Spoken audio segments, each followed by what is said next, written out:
नमस्कार, मैं विक्रम देव the fourth one India में आपका स्वागत करता हूं। अरब देश कतर की एक अदालत ने गुरुवार 26 अक्टूबर को इंडियन नेवी के 8 पूर्व अधिकारियों को फांसी की सजा सुनाई है। इन भारतीयों को अवैध रूप से पिछले 8 महीने से कतर ने अपनी जेल में बंधक बनाकर रखा था। इस मामले को हम अवैध इसलिए बोल रहे हैं क्योंकि इन अधिकारियों पर लगे आरोपों को सिद्ध करने वाले सबूतों को कतर सरकार ने अभी तक सार्वजनिक नहीं किया है। ये अधिकारी प्रमुख भारतीय युद्धपोतों की कमान संभालने के अलावा भारतीय नौसेना के अलग अलग पदों पर भी काम कर चुके हैं और फिलहाल एक private firm Al Dahra Global Technologies and Consultancy Services के लिए काम कर रहे थे, जो कतर की नौसेना के लिए सबमरीन प्रोग्राम में काम कर रही थी।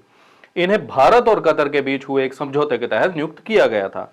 मीडिया की रिपोर्ट्स के मुताबिक इन पूर्व नौ सैनिकों पर आरोप है कि उन्होंने कथित तौर पर एडवांस्ड इटालियन सबमरीन की खरीद से संबंधित कतर के खुफिया कार्यक्रम की संवेदनशील जानकारी इजरायल को दी थी। इन ऑफिसर्स को इसी आरोप में पूछताछ के लिए पिछले साल सितंबर में गिरफ्तार किया गया था।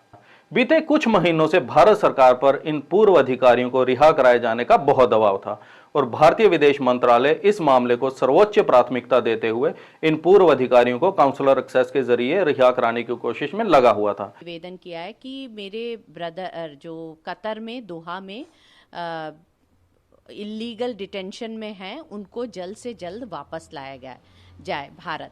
उनका नाम है कमांडर पूर्णेंदु तिवारी। वो नौसेना से रिटायर्ड अफसर हैं और वो वहाँ पे कतर नेवी को ट्रेनिंग देने गए थे और ट्रेनिंग उनकी कंपनी जो थी दाहरा ग्लोबल कंसल्टेंसी सर्विसेज, उसके थ्रू वो कतर नेवी को ट्रेनिंग देते थे। तो उनको ये एकांत इलीगल डिटेंशन में 30 अगस्त को रात के समय आके ले गए हैं कतर पुलिस, जो कि कोई चार्जेस नहीं है। अभी तक हमको कोई चार्जेस कतर गवर्नमेंट ने नहीं बताया, न इंडियन गवर्नमेंट के पास है। तो इसीलिए मेरा निवेदन है कि उनको जल्द से जल्द भारत वापस लाया जाए। On the issue of the 8 Indians who are in detention in Qatar, let me reiterate what we've been saying. We are seized of the matter. Our embassy is actively pursuing this case. You mentioned about the family members, not being allowed to get a visa. No, we are trying to facilitate that. I understand family members who are in Doha have been able to go there, and we are trying to facilitate those who are here to go.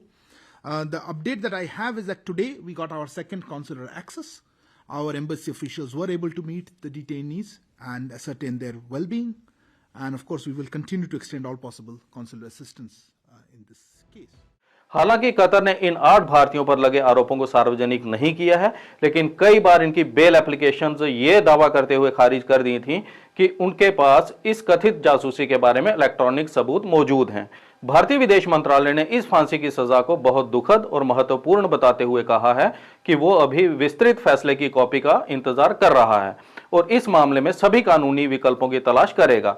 विदेश मंत्रालय ने कहा कि हम परिवार के सदस्यों और कानूनी टीम के संपर्क में हैं और सभी कानूनी विकल्प तलाश रहे हैं। इस मामले को बहुत महत्वपूर्ण मानते हैं और हम इस पर बारीकी से नजर रखे हुए हैं। विदेश मंत्रालय ने कहा कि भारत सभी काउंसलर और कानूनी सहायता देना जारी रखेगा और फैसले को कतर के अधिकारियों के सामने भी उठाएगा। वहीं विदेश मंत्रालय ने कहा है कि इस केस की कार्यवाही सीक्रेट होने के कारण इस पर ज्यादा कमेंट करना ठीक नहीं होगा। अब कुछ मीडिया रिपोर्ट्स के मुताबिक इन 8 पूर्व नौसेना अधिकारियों को कुलभूषण जाधव केस की तरह ही पाकिस्तानी खुफिया एजेंसी ISI की ओर से फंसाए जाने की आशंका है। आपको याद ही होगा कि 2016 में इंडियन नेवी छोड़ने के बाद बिजनेस कर रहे जाधव को ISI ने ईरान के चाबहार इलाके से अपहृत किया था, लेकिन कागजों में उसे कराची से गिरफ्तार दिखाया गया था। इसके बाद जाधव को आनन फानन में जासूस घोषित करते हुए फांसी की सजा सुना दी गई थी। हालांकि भारत सरकार ने सख्त रुख दिखाते हुए इस मामले को इंटरनेशनल कोर्ट में उठाया था, जिसने फांसी की सजा पर रोक लगा दी थी। उम्मीद है कि भारत सरकार इस मामले को भी उसी गंभीरता से देखते हुए उचित कदम उठाएगी।